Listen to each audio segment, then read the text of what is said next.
My name is Fiona, and I'm in a happy relationship, no doubt about it. But every time I remember what I did, my conscience stings. It hurts even more because I actually enjoyed it while it lasted. I want to share my story as a warning to married people about the dangers of being too kind or too trusting. What happened to me may not happen to you. I hope it doesn't, but it could happen to someone you know. So, share this video if you can. I met my husband, Ben, in college. It was in the library. He was working on a term paper, and I was studying for a test. We sat across from each other, and I could feel him looking at me. I glanced up, and there he was, the most beautiful man I'd ever seen. He smiled, waved, and that's how it all started. Ben and I became inseparable. We did everything together, studied, hung out, and eventually moved in together after college.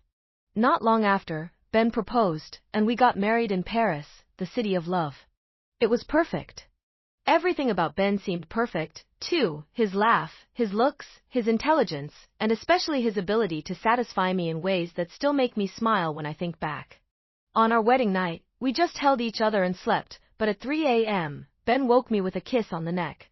It turned into a 3-hour session of passion, moving from the bed to the floor, the couch, the bathroom, and back to the bed.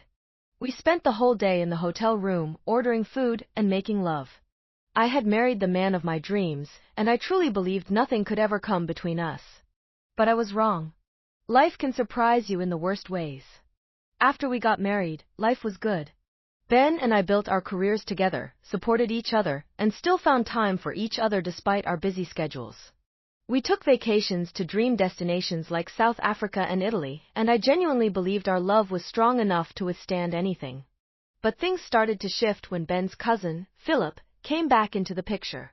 Ben was an only child, but he and Philip grew up together, almost like brothers. They were inseparable until college when Ben went to Yale and Philip went to a community college. Over time, they drifted apart. Philip didn't even attend our wedding, and Ben rarely talked about him. I heard rumors that Philip had made a lot of money as a banker in Europe, living large with a supermodel wife. But one day, out of the blue, Philip showed up at our doorstep, looking nothing like the man people described. He had lost everything.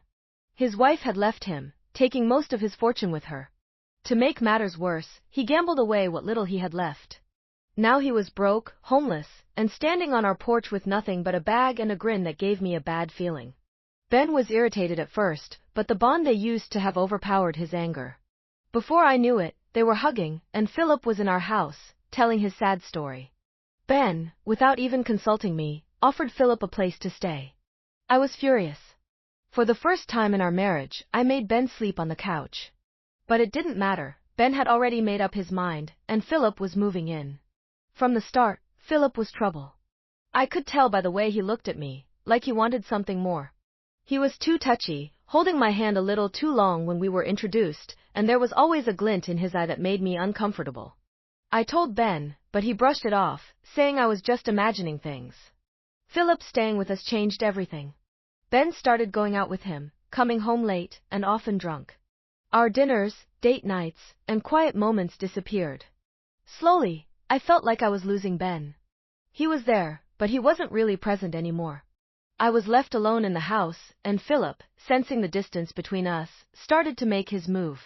He would flirt with me when Ben wasn't around, sometimes even when Ben was passed out drunk on the couch.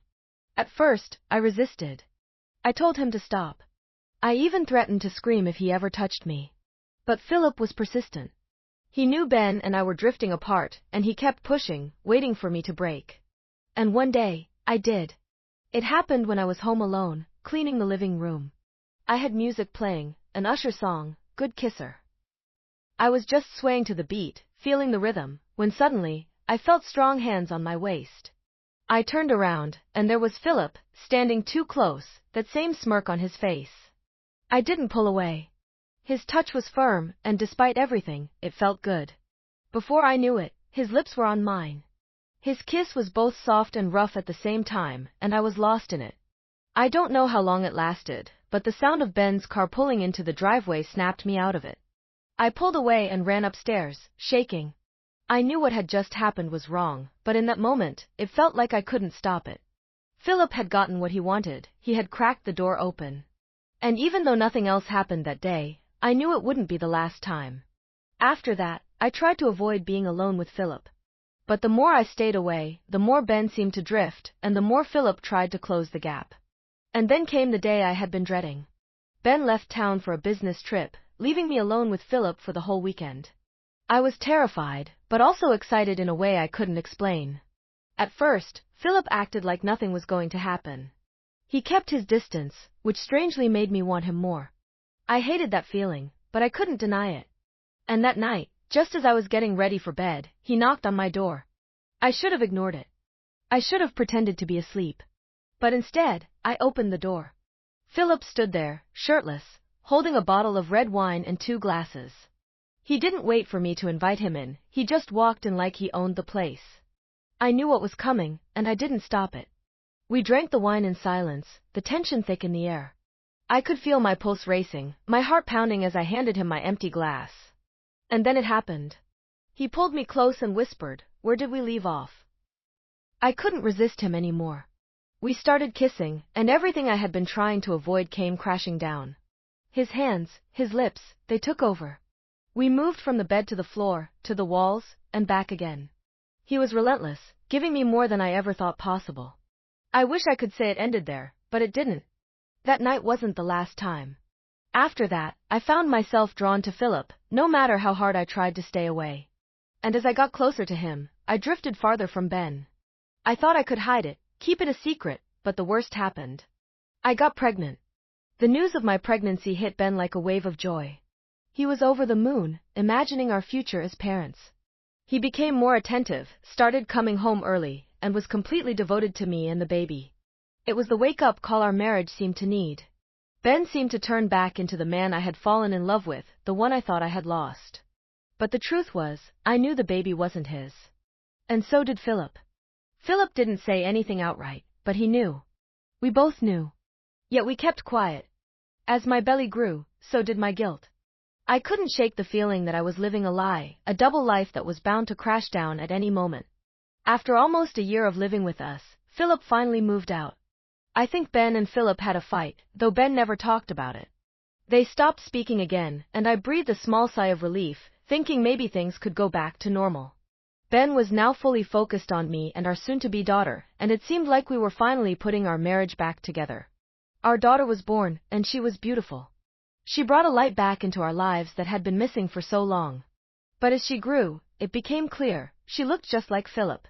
She had his eyes, his smile, and no matter how much I tried to deny it, the resemblance was undeniable.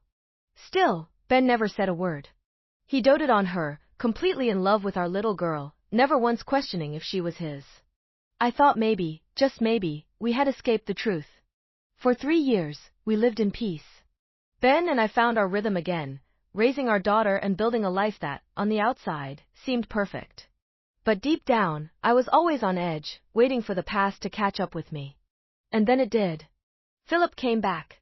Out of nowhere, he contacted me, demanding to see his daughter. He didn't care about her at all, he just wanted to control me. He threatened to tell Ben everything if I didn't give him what he wanted. And what he wanted was me. He had always wanted me, and now he knew he had the power to get it. I felt trapped. I couldn't tell Ben the truth. It would destroy him, tear apart everything we had worked so hard to rebuild. So, I did the only thing I thought I could, I gave in. I went to see Philip. 3 times. Each time I hated myself more, but I couldn't stop. Philip had me in a grip I couldn't break free from. Every time I went to him, I felt like I was betraying Ben all over again. But Philip didn't care. He didn't want a relationship with his daughter, he just wanted to prove he could still control me, still manipulate me. And I let him. I told myself it was for the sake of my marriage, for the sake of my daughter, but deep down, I knew that wasn't true. I was just too weak to stand up to him. But now, it's tearing me apart. I don't want to go see him anymore. I don't want to keep living this double life. But I can't tell Ben, it would break him, break our family, and destroy the happiness we've fought so hard to regain. Philip knows this, and he's using it to keep me under his thumb. He knows he has me where he wants me, and I feel powerless to stop it. I wish Ben had listened to me in the beginning. If he hadn't let Philip into our home, none of this would have happened. Our marriage wouldn't be hanging by a thread, and my daughter wouldn't be the product of a lie. But I can't go back and change the past. I'm stuck living with the consequences of decisions I made when I was weak, and now, I don't know how to break free. I'm supposed to see Philip again today. I don't want to go, but I feel like I have no choice. I hate myself for doing this to Ben, for destroying the trust and love we built. But I can't tell him. If I do, it'll break him, and I can't bear to see that happen. I'm caught in a nightmare I can't wake up from. Philip controls me, and I don't know how to take back my life. I love my husband, and I love my daughter, but the guilt is killing me. I just wish there was a way out. I'm at a crossroads, unsure of what to do next. Philip has a hold on me, and I feel trapped. Each time I meet him, it chips away at my soul, but I fear telling Ben the truth would destroy our family. I don't want to lose him. I don't want to break my daughter's world apart. But I also know I can't keep living this way, lying every day and giving in to Philip's control. Philip doesn't care about our daughter, and he certainly doesn't care about me. He only cares about the power he has over us. I've tried to convince myself that going to him will protect my family, but deep down, I know it's a lie. It's only making everything worse. Today, I've decided that I'm not going to see Philip again. It's time I take control back, even if it means risking everything. I don't know if I'll ever have the courage to tell Ben the truth, but I can't let Philip keep pulling the strings in my life. I owe it to myself, to my daughter, and to Ben to break free from this toxic cycle. Your home is sacred. It's up to you to protect it, to guard it fiercely from any threats, even if they come from within. If Ben had listened to me when Philip first showed up, none of this would have happened. But I didn't stand my ground either, and now we're all paying the price. I don't know what the future holds for me, or if I'll ever be able to come clean to Ben. But I know this much, I won't let Philip control me anymore. Whatever happens next, I'll face it. I have to. I'm done living in fear, done letting guilt destroy me. Thank you for watching. If this story resonated with you, or if you know someone who might benefit from hearing it, please share it. And don't forget to subscribe to my channel for more stories and advice. Stay strong and protect your happiness.